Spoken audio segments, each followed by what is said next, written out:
Hi, it's Tuesday, February 1st, 2022. I was supposed to, well, I wasn't supposed to, but I had said that I would be posting every Monday, I think. And then Sunday, with my last video. And then Sunday happened and, I started my yoga certification program on Sunday. And so that was super awesome, but I didn't get home until late. And then Monday night, I had group therapy. And so I'm doing this right now. And I wanted to share with you guys, whoever's watching or listening or wants to know, what happened to bring me here. The last video, I think I rambled for 10 minutes about sort of a teaser about that I would tell you why I had taken my leave of absence from my work, those of you that know me through my job, and sort of what had happened, that I had disappeared off the face of Facebook and Instagram and everything for 3 months. So I'm going to share some of that with you today. And I have struggled with this because I know that there is a serious and unfortunate stigma to or around mental health in our society. And that is my particular struggle. I know that it's many people's struggle, but it is also an invisible struggle.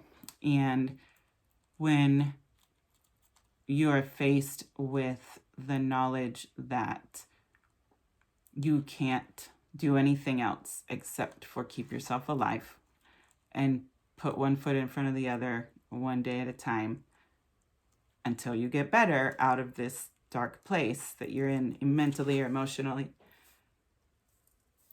it is really hard to, at least for me, to feel like I am not being perceived as someone who is faking it. And I am 90% sure that is my own problem.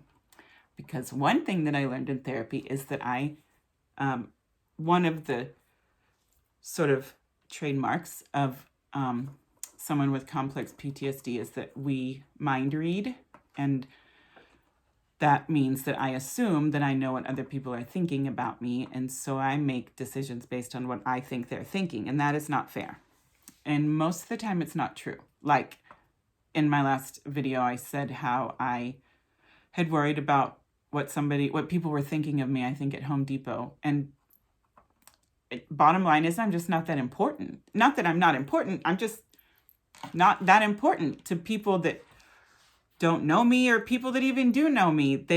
If they know me, I seriously doubt anybody is saying, oh my gosh, what is she wearing? Unless really I know that I have definitely given people a reason to say that. But overall, mind reading is something that I did not realize I didn't realize I did it. I didn't realize it was a problem. And I definitely did not realize or know that it was a byproduct of trauma. So in my mind reading, I have assumed that people think that I am lazy, or somebody that blows things out of proportions, somebody that sort of cries wolf. And due to my workaholic tendencies, which also are exacerbated by trauma, just FYI. We'll talk about that later. I just got a text and I lost my train of thought.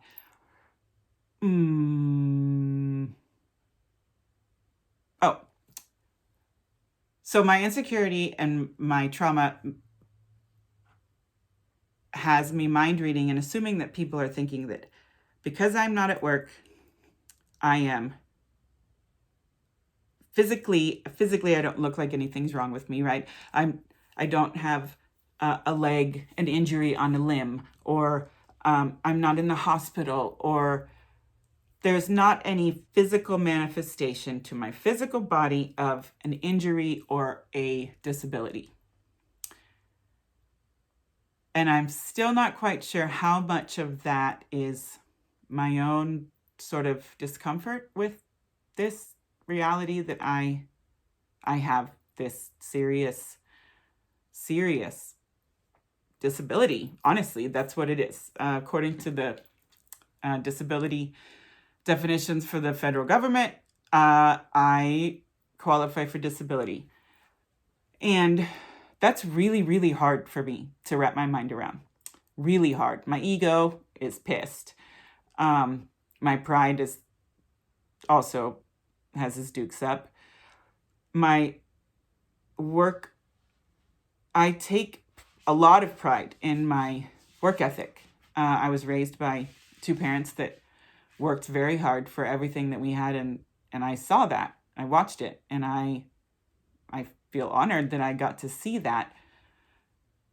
But I took that on as my own trait as well, and I definitely use it to overcompensate. I use it to be the best that anybody could possibly need for this job. I'm going to do it so that I won't ever have to be replaced. And so taking care of myself was not taking care of myself, and not doing my job was not ever an option. If I can take care of myself and do my job, but then also do extra of my job, because not just doing my job is like enough, because I'm an overachiever. I really gotta do something about my bangs. It's really annoying. Don't cut bangs unless you have the right face for it, because growing them out, pain in the butt. So, long story short, this is what I'm trying to say. I have complex PTSD, and it is so much. I don't know what the proper word is. It's so severe. That's what it is. It's so severe that it qualifies as a disability. And I have sort of been coming undone, I think, really since 2019 and Mother's Day of 2019, when my mom moved out of San Antonio. I love you, Mom. It has nothing to do with you. I knew I was going to cry. And I refuse to take out the crying bits. Hopefully they won't be really bad, and so you won't just see me weeping on camera, but it's possible. Again, if you have any suggestions or insight or questions, please comment below. But my mom moved out of San Antonio in 2019, and I, for the first time, didn't realize the depth of my abandonment issues, but I realized that I had abandonment issues. I knew that before, but knowing and understanding are very different things. Knowing and facing and acknowledging and like sort of sitting in that, oh man, I am really, really lost since my mom moved. And I felt like a ship that had sort of lost its anchor and was just drifting. Like the compass is broken. There's no wind. All you could see is water. There's no land. Half the people on the ship are sick. The other half are, I don't know, cannibals. And we don't have an anchor. So we're just floating around in chaos, and any like moment, just danger, right?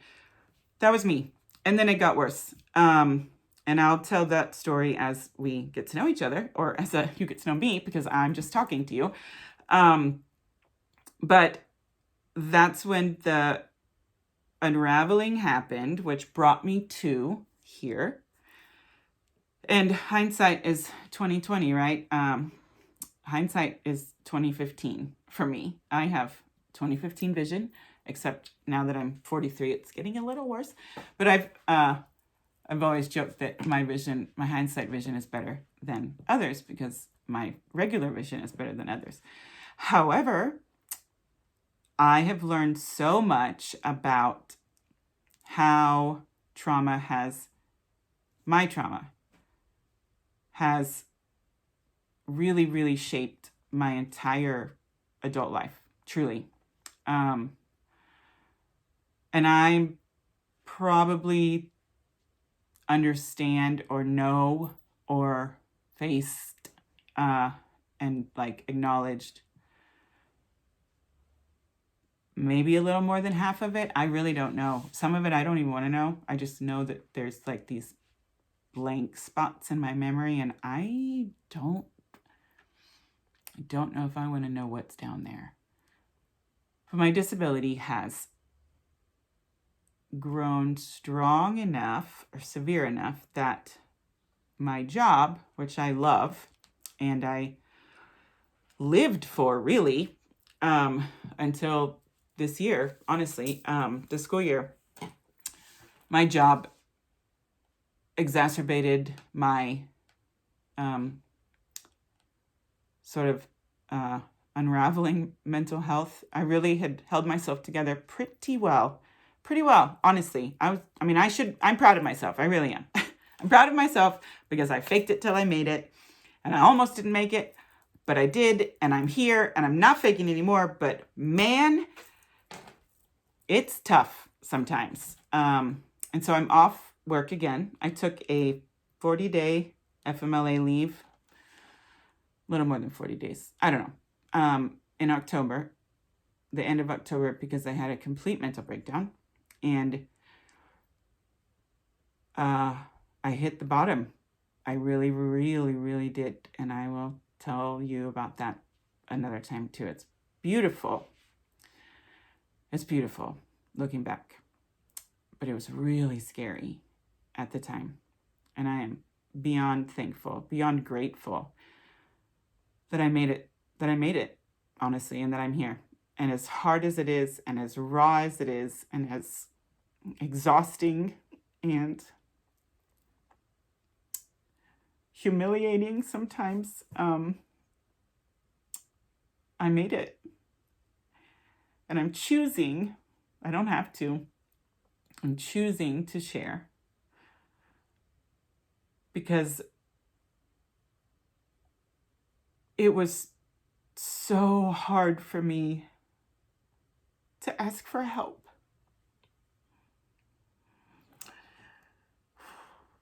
And I believe, I really do, that if more of us come forward and say, hey, it's hard, but I'm here and I made it and I'm showing up.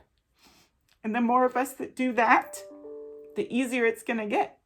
The easier it's going to be for people that are lost. I mean, I was in a tunnel. This is how I described it. I've always said there's light at the end of the tunnel. Even in my darkest times, I had hope, right? But October 22nd, I got to a place where I was in the tunnel and there had been a cave-in and my mouth was full of dirt. There was no light. And my mouth was full of dirt and I couldn't make any noise. I couldn't even ask for help. That was where my soul, my little girl, Stacy, whatever, that was where I was. And it was so scary. It was so scary. And I chose to go into a